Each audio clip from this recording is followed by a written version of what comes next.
Tell us about her little app, my sister Jennifer announced to the family gathering, wine glass in hand. Everyone laughed, settling in for what they thought would be their annual tradition of mocking my startup. If only they knew I was here to buy the company they all worked for. How many users do you have now? My brother-in-law Mark asked with fake interest. Dozens. I took a sip of wine, hiding my smile. About 50 million active daily users, actually. They laughed harder. Of course they did. To them, I was still the family disappointment who'd quit her real job at their precious Anderson Financial 3 years ago to build a fintech app. 50 million. Jennifer snorted. That's more than Anderson Financial's entire client base. Is it? I asked innocently, knowing exactly how many clients Anderson Financial had. I'd seen all their numbers during the due diligence process. My father, executive VP at Anderson, shook his head. Honey, maybe it's time to be realistic. There's still an opening in our marketing department.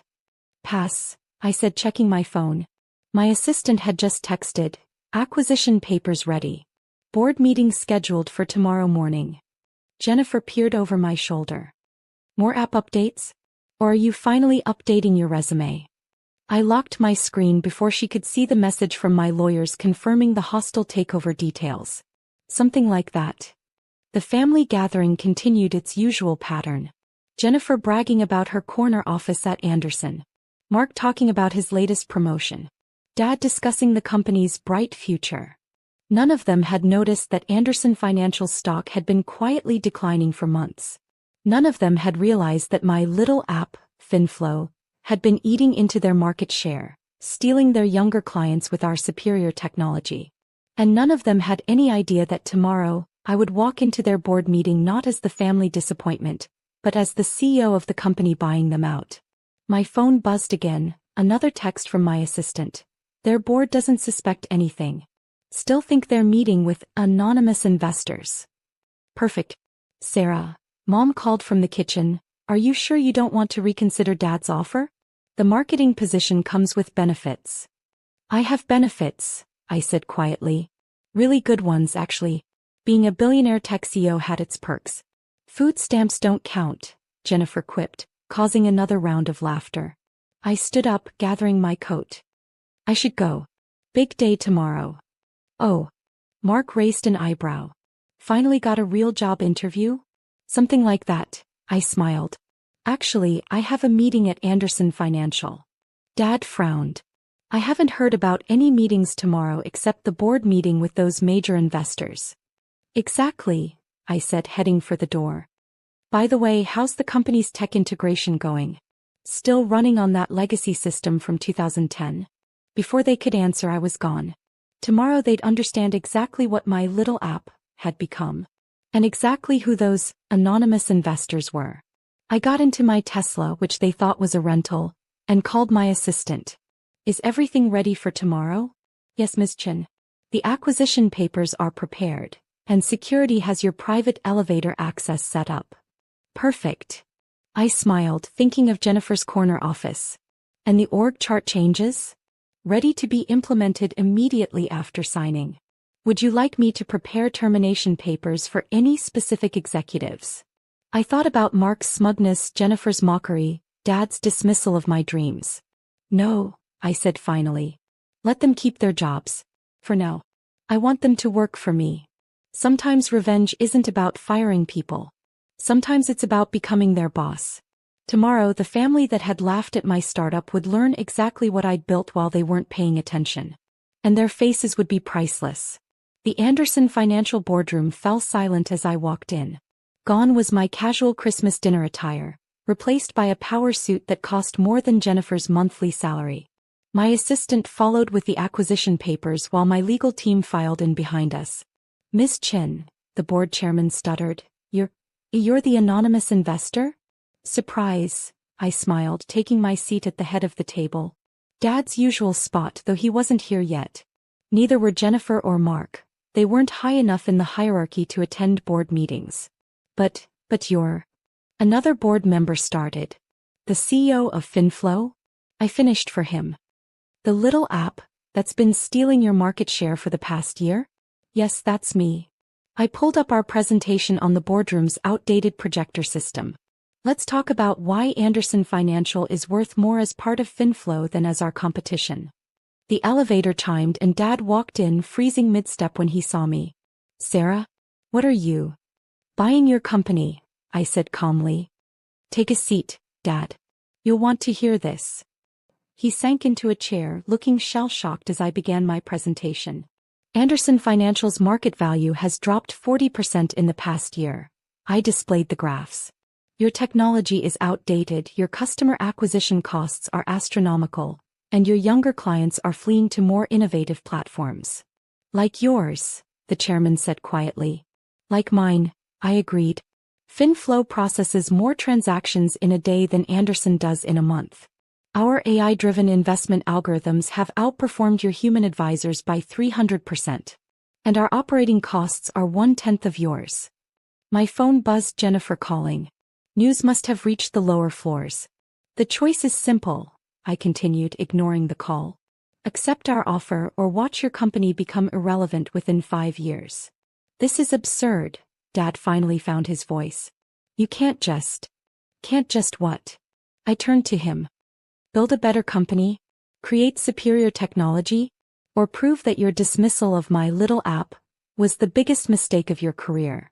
The boardroom doors burst open as Jennifer and Mark rushed in, clearly having overridden security protocols. What's going on? Jennifer demanded. There's a rumor that FinFlow is.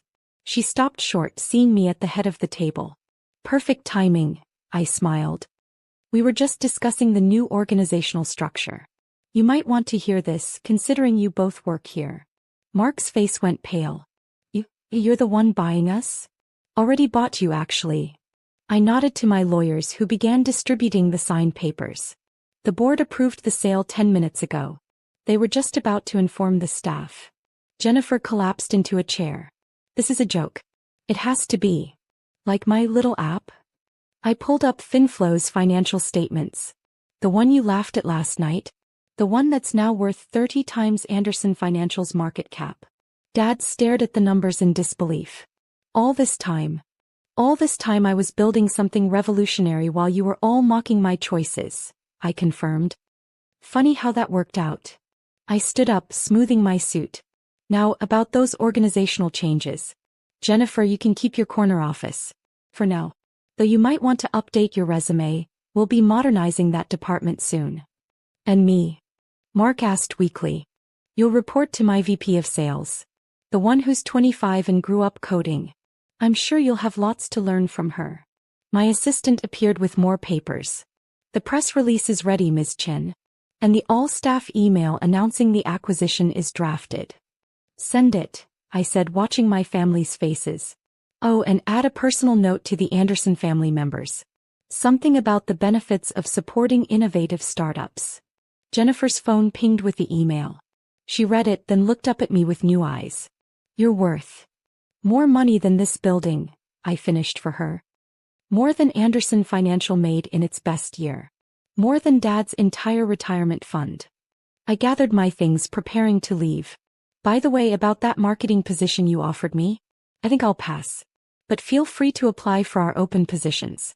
We're always looking for people willing to learn new technologies. As I walked out, Dad called after me, Sarah, wait. I turned back one last time. Save it for the next staff meeting, Dad. I'll be your boss then. The elevator doors closed on their stunned faces. My assistant showed me my schedule. Press conferences, integration meetings, and a dinner reservation at the same restaurant where they'd mocked my startup idea 3 years ago. Sometimes the best revenge isn't just proving them wrong. It's becoming their boss and making them adapt to the future they laughed at. I smiled, thinking of Jennifer's face when she realized her little sister now owned her company. Time to show them what a little app could really do. 1 month after the acquisition, I stood in Anderson Financial's renovated lobby, watching the installation of FinFlow's sleek digital displays over the old-school mahogany paneling. The transformation was more than cosmetic. It was a statement about the future. Ms. Chen. My assistant appeared with the morning reports. The latest user migration numbers are in. 90% of Anderson's clients have switched to the FinFlow platform. And the holdouts? Mostly your father's long-term clients. Still resistant to the app thing, as they call it. I smiled, remembering Dad's Christmas dinner mockery. Now he spent his days teaching those same clients how to use our technology. Quite a change from his executive VP status. The elevator opened and Jennifer hurried out, clutching her new company laptop like a lifeline. She'd spent the past month in intensive training, learning our systems alongside entry-level employees. "Sarah," she called, then caught herself. "I mean, Miss Chen. Do you have a moment? Having trouble with the new CRM system?"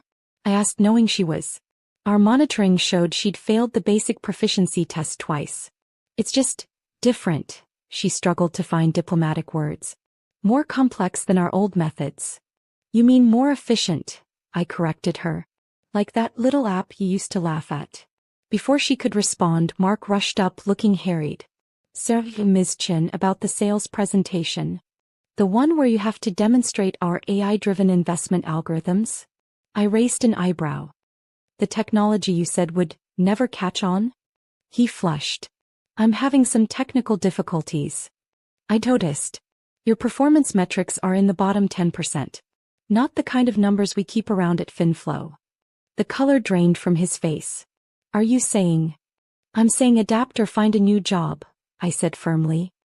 FinFlow doesn't run on golf games and handshake deals. We run on innovation, efficiency, and results. My phone buzzed, Dad requesting another meeting. Probably to argue again about keeping some of the old systems in place. As if Anderson's outdated technology was worth preserving. "Miss Chen." My assistant appeared again. "The global team meeting is starting. They're waiting for you in the virtual conference room." I nodded, turning back to Jennifer and Mark. "If you'll excuse me, I have to lead a meeting with our offices in 12 countries. You know, from my little app, that would never succeed." As I walked away, I heard Jennifer whisper to Mark, "Did you see the news? Forbes just valued FinFlow at $40 billion. In the state-of-the-art conference room that had replaced the old boardroom's stuffy decor, I connected with team members across the world. The technology Dad had dismissed now powered a global financial revolution. "Before we begin," I announced to the screens of faces, "I'd like to welcome our former Anderson Financial employees who passed their technology certification. To those still working on it." I thought of Jennifer's failed tests. "Remember, you have until the end of the month to meet our standards." After the meeting, my assistant brought in the latest performance reports. "Your father's client retention numbers are dropping again. He's still resisting the full digital transition." I sighed, pulling up his file on my tablet.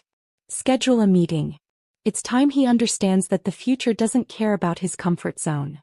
Looking out over the transformed office, I watched as decades of old-school finance gave way to the digital age. The mahogany and leather were gone, replaced by clean lines and smart surfaces. Anderson Financial's pretentious logo had been replaced by FinFlow's modern design. My phone buzzed with another text from Jennifer. "Can we talk?" "About Christmas dinner." Yes, the upcoming family gathering. The first since I'd bought their company and became their boss. "Sure," I typed back. "My office. The one that used to be Dad's." Sometimes success isn't just about proving them wrong. It's about forcing them to live in the future they mocked. I turned back to my screens, watching as millions of transactions flowed through my little app that would never succeed. Below, Jennifer and Mark struggled with technology that their entry-level colleagues mastered easily. And somewhere in the building, Dad was finally learning that golf games couldn't compete with algorithms.